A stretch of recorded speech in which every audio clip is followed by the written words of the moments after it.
ನಿಮಗೆ PCOS ಅಥವಾ PCOD ಇದ್ದಾಗ ಮಕ್ಕಳಾಗೋದಕ್ಕೆ ತುಂಬ ಕಷ್ಟ ಆಗ್ತಾ ಇರುತ್ತೆ. ನೀವು IUI ಮಾಡಿಸಿ, IVF ಮಾಡಿಸಿ ಆದರೂ ಸಹ ಬಹಳಷ್ಟು ಸಾರಿ ನಿಮಗೆ ಅದು ಸಕ್ಸಸ್ ಆಗ್ತಾ ಇರೋದಿಲ್ಲ.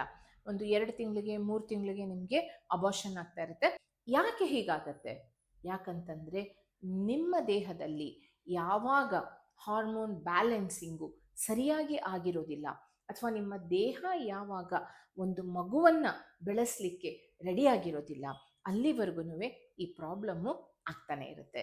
ಸೊ ನೀವು ಮುಂದೆ ಯಾವುದೇ ಪ್ರಯತ್ನ ಮಾಡ್ಕೊಳ್ಳೋದಕ್ಕೆ ಮುಂಚೆ ನಿಮ್ಮ ಒಂದು ಹಾರ್ಮೋನ್ಗಳನ್ನು ಮೊದಲು ಬ್ಯಾಲೆನ್ಸ್ ಮಾಡ್ಕೊಳ್ಳಿ, ನಿಮ್ಮ ದೇಹವನ್ನು ಮಗುವನ್ನು ಬೆಳೆಸೋದಕ್ಕೆ ರೆಡಿ ಮಾಡ್ಕೊಳ್ಳಿ, ಆಮೇಲಿಂದನೇ ಮಿಕ್ಕಿದ್ದ ಪ್ರಯತ್ನಗಳನ್ನು ಮಾಡಿ.